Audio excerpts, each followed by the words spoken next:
Telugu Desam కార్యకర్తపై YCP శ్రేణుల దాడి.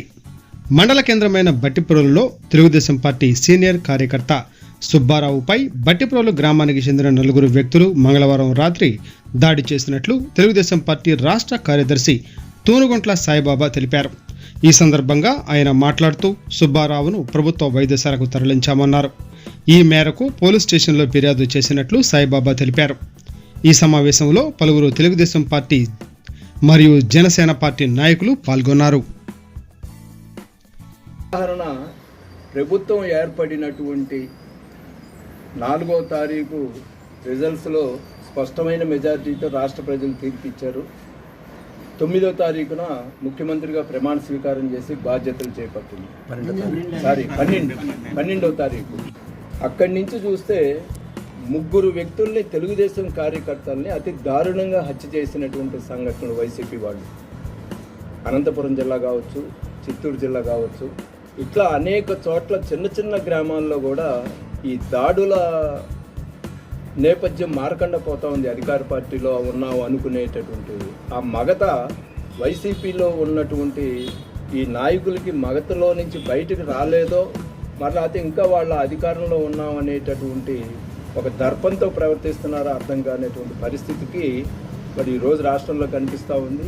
దాన్ని తీవ్రంగా ఖండిస్తూ ప్రభుత్వ పరంగా అవసరమైనటువంటి చర్యలు తీసుకోవాల్సిందిగా విజ్ఞప్తి చేస్తూ, దాని పరంపరలో రాత్రి బట్టిప్రోలు గ్రామంలో ఒక సంఘటన జరిగింది.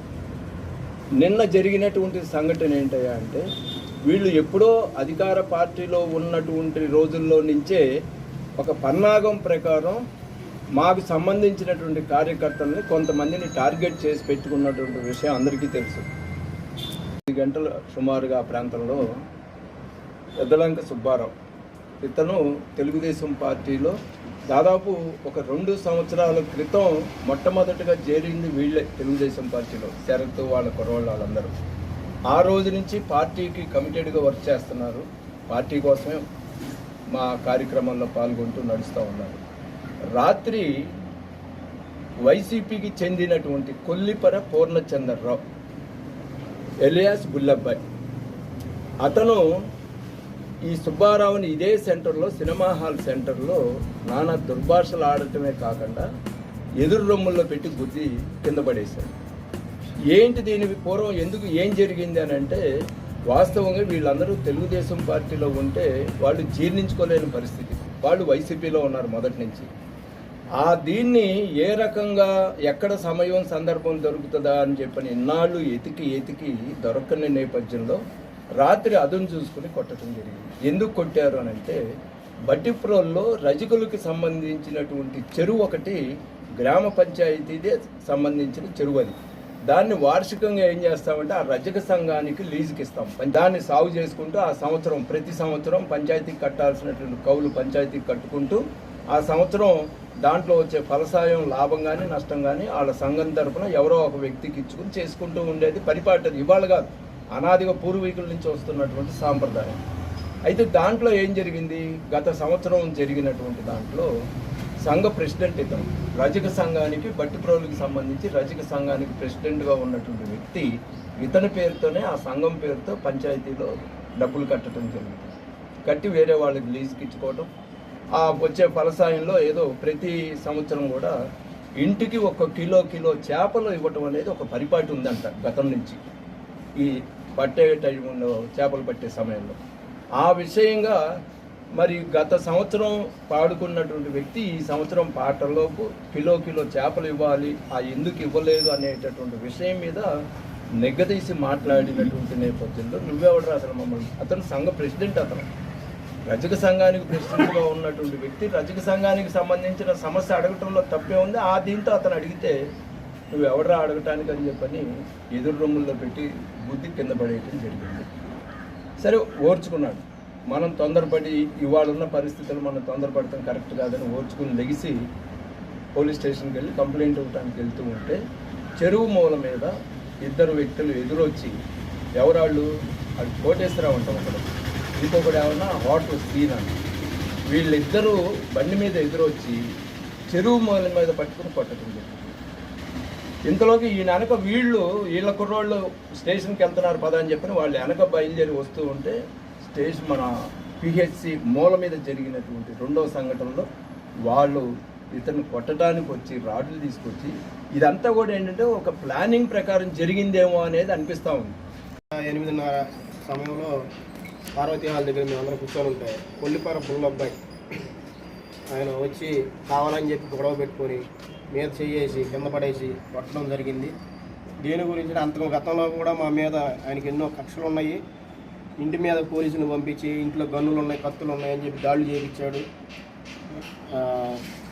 సరే కొట్టిన తర్వాత వెళ్ళి కంప్లైంట్ ఇద్దామని స్టేషన్కి వెళ్తున్నాను. నేను వెళ్ళేటప్పుడు కరెక్ట్గా మన మున్సిపల్ హాస్పిటల్ దగ్గర గోలి సీనుబాబు, మోర్ల కోటయ్య వీళ్ళిద్దరూ ఏంట్రా మా ఓడి మీదకి వచ్చావు నువ్వు అని చెప్పి నా మీద కొట్టి 2 దెబ్బలు వేశారు కింద పడేసి. ఈలోపు వెనకాల నుండి మా వాళ్ళు వస్తుంటే వాళ్ళని చూసి వాళ్ళు పారిపోయారు. ఈలోపు ఇక రేపల్లి వెళ్ళిపోయి ముందు హాస్పిటల్కి వెళ్దాం అని చెప్పి నన్ను రేపల్లి తీసుకెళ్లారు. దీని మీద గట్టిగా చర్య తీసుకోవాలి అందరికీ అదే విజ్ఞప్తి. మీకు గతంలోనే గొడవలు ఉన్నాయా, కక్ష సాధింపులు ఉన్నాయా? గతంలో కూడా ఉన్నాయండి. 2023, 2022లో కూడా నేను లీజు కట్టిన తర్వాత చెరువుకి మీరు ఖాళీ చేయాలి, మేము ఇంజిన్లు పెట్టి మేము ఖాళీ చేస్తామని చెప్పి మోర్ల కోటయ్య, గోలి సీనుబాబు అన్నారు. వాళ్ళకి అసలు ఎటువంటి సంబంధం లేదు దాని గురించి. వీళ్ళు ఇంజిన్లు పెట్టి ఖాళీ చేయాల్సిన అవసరం ఏంటి? అది కూడా అడిగినందుకు అవన్నీ మనసులో పెట్టుకొని వీళ్ళు ఇవాళ దాడి చేయడానికి జరిగింది. దాడి చేయడానికి కారణం అదే అంత కావచ్చు. మరో రకంగా రాత్రి కొట్టిన తర్వాత రేపల్లో గవర్నమెంట్ హాస్పిటల్లో అడ్మిట్ అయితే ఈసీజీ ఎక్స్రేలు తీసి అతను మళ్ళీ ఆ రిపోర్ట్ కంప్లైంట్ అవుట్ పోస్ట్ నుంచి బట్టిపురం స్టేషన్కి వచ్చిందంట. మరి రెండో సంఘటన జరిగిన దాని మీద కూడా ఈ కోటెళ్ళి మేము పోలీస్ స్టేషన్లో కంప్లైంట్ చేస్తాం. దీని మీద పోలీసులు కూడా స్పందించి వెంటనే తగినటువంటి చర్యలు తీసుకుని ఎవరైతే ఉన్నారో దోషులు వాళ్ళని శిక్షించాల్సిన అవసరం ఎంతైనా ఉందనేది మేము అందరం కలిసి పోలీస్ స్టేషన్కి వెళ్ళి విజ్ఞప్తి చేసి కేసు ఫైల్ చేయాలనుకుంటున్నాం. ఇది సూక్ష్మంగా రాత్రి జరిగినటువంటి వైసీపీకి చెందినటువంటి వ్యక్తులు తెలుగుదేశం పార్టీకి చెందినటువంటి ఒక రజక సంఘ అధ్యక్షుడి మీద చేసినటువంటి దాడిని మేము ఖండిస్తూ దీన్ని వ్యతిరేకంగా పోలీస్ స్టేషన్లో కంప్లైంట్ చేసి వాళ్ళ మీద శిక్షించాలనేటటువంటి ఆలోచనతో ఈ కోర్టు మేము నిర్ణయం తీసుకుని వెళ్ళబోతామని. ఆ సందర్భంగా జరిగినటువంటి దాంట్లో బాధితుడిగా ఉన్నటువంటి సుబ్బారావుని కూడా ఇప్పుడు మేము ముందుకు జరిగినటువంటి సంఘటన తెలియజేస్తాం. అంటే ఇంకా వీళ్ళే అధికారంలో ఉన్నారనుకుంటున్నారా? చింత సచ్చినా పులుపు సావలేదని చెప్పని అధికారం పోయి మొండమోసి 11 మందితో ఏం చేయాలో అర్థం కాకుండా ఓ పక్కన మొండమోసిన దానిలాగా పక్కన కూర్చున్నటువంటి పార్టీలో వీళ్ళు ఏదో చలాయించాలని చూడటం ఎంతవరకు కరెక్ట్? ఇవాళ ఇదే పరంగా మేము కూడా అదే రకంగా మా కుర్రాళ్ళని ప్రోత్సహిస్తే అసలు ఊళ్ళో వీళ్ళు మిగులుతారా?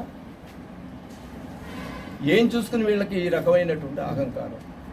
ఒక రజక సంఘానికి సంబంధించిన బీసీ నాయకుడిని అన్యాయంగా కొట్టడం ఒక ఎత్తు అయితే, కుల సంఘానికి సంబంధించిన విషయం మీద మాట్లాడుతుంటే కొట్టడం ఒకటి, పోలీస్ స్టేషన్కి వెళ్ళి ఫిర్యాదు చేయడానికి వెళ్తూ ఉంటే మధ్యలో దారిలో పట్టుకుని మళ్ళీ అక్కడ కొట్టడం రెండవ సంఘటన.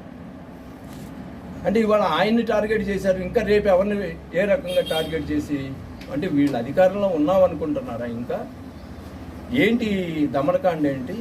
ఈ అరాచకం ఏంటి? ఇంకా చేశారు 5 ఏళ్ళు మీ అరాచకం అంతా చూసే ప్రజలు మీకు బుద్ధి చెప్పారు. ఇంకా ఆ బుద్ధి తెచ్చుకునేటటువంటి పరిస్థితి కనపడకపోతే దీనికి తగినటువంటి మూల్యం అయితే చెల్లించుకోవాల్సిన పరిస్థితి వస్తుంది. ఈ రోజున మా తెలుగుదేశం పార్టీ కార్యకర్తగా కొట్టినటువంటి దానికి మేము ఇప్పుడు సామూహికంగా వెళ్ళి స్టేషన్కి వెళ్ళి కంప్లైంట్ చేయటమే కాకుండా దీని మీద మా అధిష్టానం దృష్టికి కూడా తీసుకెళ్ళి వాళ్ళు చెప్పినటువంటి సూచనలు ఏదైతే ఉంటుందో దాని ప్రకారం మేము భవిష్యత్తులో ముందుకెళ్లాలనేదే మా అభిప్రాయం. అయితే దౌర్జన్యం చేయాలనేది మా ధ్యేయం కాదు. ఎంతవరకు చట్టపరంగా శిక్షించడానికి అవకాశం ఉంటుందో అంతవరకు చట్టపరంగా చర్యలు తీసుకునే విధంగానే మా ఆలోచన నడుస్తుంది. ఇంకా అవినీతులకి ఈ చేసినటువంటి దుర్మార్గపు చర్యలన్నిటికీ కూడా తప్పనిసరిగా వాళ్ళు చేసిన దానికి చట్ట పరిధిలో ఏ రకంగా శిక్షించడానికి అవకాశం ఉంటుందో ఆ రకంగా చేసే విధంగా మేము గట్టిగా పనిచేస్తాం. మా కార్యకర్తలను మేము రక్షించుకుంటాం. ఇంకా మేము తన్నులు తినే స్థితిలోకో లేకపోతే చావు కొట్టించుకునే స్థితిలోకి వెళ్ళేటటువంటి పరిస్థితి అయితే ఉండదు. మా నాయకులు కూడా మాకు గట్టిగా ధైర్యం ఇచ్చి నిలబడండి, మీరేం భయపడాల్సిన అవసరం లేదనేటటువంటి ఒక భరోసా కూడా మా దగ్గర ఉంది.